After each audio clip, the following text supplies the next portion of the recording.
महाराज जी, पवित्र तीर्थ स्थानों, पवित्र धामों की यात्रा दर्शन से क्या लाभ है महाराज जी? क्योंकि कई लोग तीर्थ यात्रा पर जाने पर बोलते हैं कि भगवान तो सर्वव्यापी है, तो क्यों दूर जाकर परेशान हो रहे हो? इस विषय में महाराज जी मेरा थोड़ा मार्गदर्शन करें।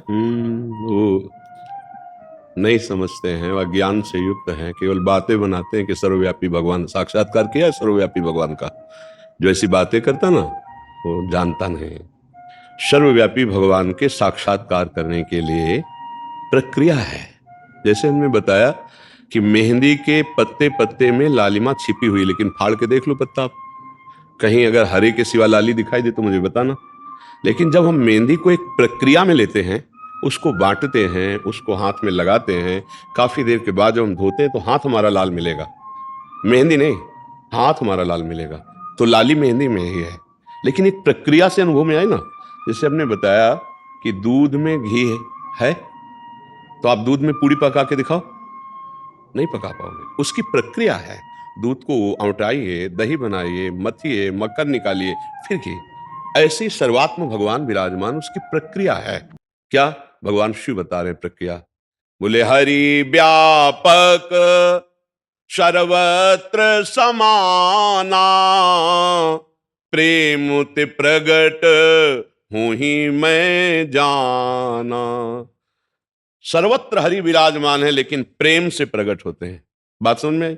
अब प्रेम कहां से प्रकट होता है? निष्पाप हृदय में। अब निष्पाप कैसे हो? तो बोले चलो हरिद्वार चलते हैं, गंगा स्नान करते हैं, चलो काशी चलते हैं, वहां पर चलो द्वारिकापुरी चलते हैं, उज्जैन वृंदावन धाम चलते हैं, संत संग करते हैं, दूसरों को सुख पहुंचाते हैं। अब जब संत संग किया, पता चला नाम जप करो, संयम से रहो, पाप आचरण मत करो, अधर्म आचरण मत करो। अब आप सत की तरफ चलने लगे, असत छूटने लगा। नाम जप से, सदाचरण से, तीर्थों के अवगाहन से, साधु समागम से हमारे जन्म जन्म के पाप नष्ट होने लगे, हृदय पवित्र होने लगा, भगवान को पुकारने लगे, हे नाथ कब दर्शन दोगे, हे प्रभु। अब प्रेम आ रहा है, और जहां विकलता बढ़ी कि अब रहा नहीं जा रहा भगवान के, उसी दिन भगवान दर्शन दे देंगे। कैसी विकलता होनी चाहिए? भागवत में लिखा, रुदुश्रम राजन कृष्ण दर्शन लालसा। चिल्ला चिल्ला के कि अब जिया नहीं जा रहा प्रभु, आपके बिना अगर नहीं मिले तो प्राण निकल जाएंगे। ऐसा भगवान के प्रति। बोले भगवान के दर्शन के लिए विकलता कैसी चाहिए? एक शिष्य ने पूछा, तो बोले चलो यमुना जी ले गए, बोले डुबकी लगाओ, लगाया, दबा दिया, और थोड़ी देर तो ऐसे रहा, जब श्वास लेने को एकदम ऐसे निकला, और कहा गुरुजी अगर अब ना निकलते तो प्राण निकल जाते। बोले ऐसी जब विकलता होगी जैसे अभी श्वास लेने के लिए थी, कि अगर अब ना मिली तो प्राण निकल जाएंगे, ऐसे अगर अब हरि ना मिले तो प्राण निकल, उसी दिन भगवान का साक्षात्कार हो जाए। ये प्रेम प्राप्त होता है। तीर्थ अवगाहन, भगवद विग्रह दर्शन, साधु समागम, नाम जप, अच्छे आचरण, पापाचरण का त्याग, पापों का नाश, तब प्रेम प्रकट होता है। उसी प्रेम से भगवान प्राप्त होते हैं, इसलिए जरूरी है ये सब। वो क्या जाने, वो क्या, जो केवल बात बना देना से थोड़ी बात बनती है दूध के रेसे रेसे में घी पूड़ी पका के दिखाओ। गाय के पूरे शरीर में दूध है, उसका एक स्थान है, दुग्ध का स्थान। जब बछड़ा ऐसे ऐसे करता है तो पूरे शरीर के रक्त से दुग्ध बनकर के थनों में आता है।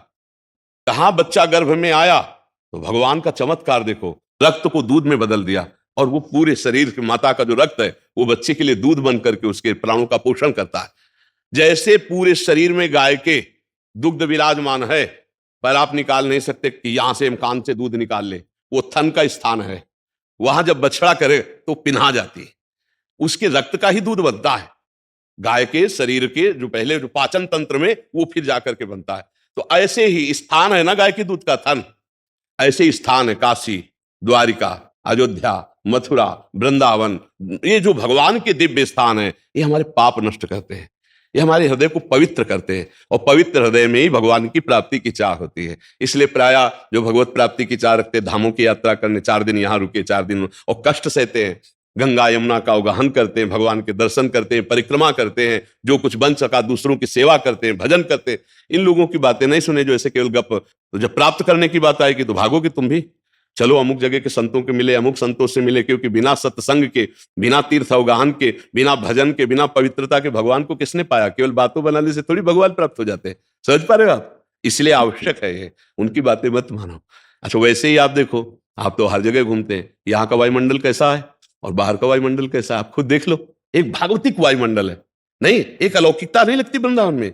अगर आपकी दृष्टि सही है तो आपको एक अलौकिक आनंद लगेगा कि भाई ये तो दुनिया से निराला है। जहां देखो राधे राधे, जहां देखो कृष्ण कृष्ण, इधर देखो गली में मंदिर मंदिर मंदिर मंदिर। और संसार में देखो क्या है, संसारिकता है।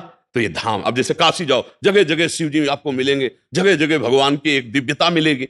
हरिद्वार जाओ, कितना सुंदर वातावरण, गंगा जी बह रही, पहाड़ है, प्रकृति है, जहां भगवान की महिमा की याद आती, स्मृति आती। तो ये पावन तीर्थ हृदय को पवित्र करते हैं, पापों का नाश करते हैं, अवश्य जाना चाहिए। पर वहां के संयम जान लेने चाहिए कि वहां पाप ना बन पावे, वहां गंदी बात कोई ऐसी ना हो जाए, क्योंकि बाहर गंदी बात हुई तो वहां नष्ट हो जाएंगे, वहां अगर हो गई तो बहुत मुश्किल पड़ेगा नष्ट होना।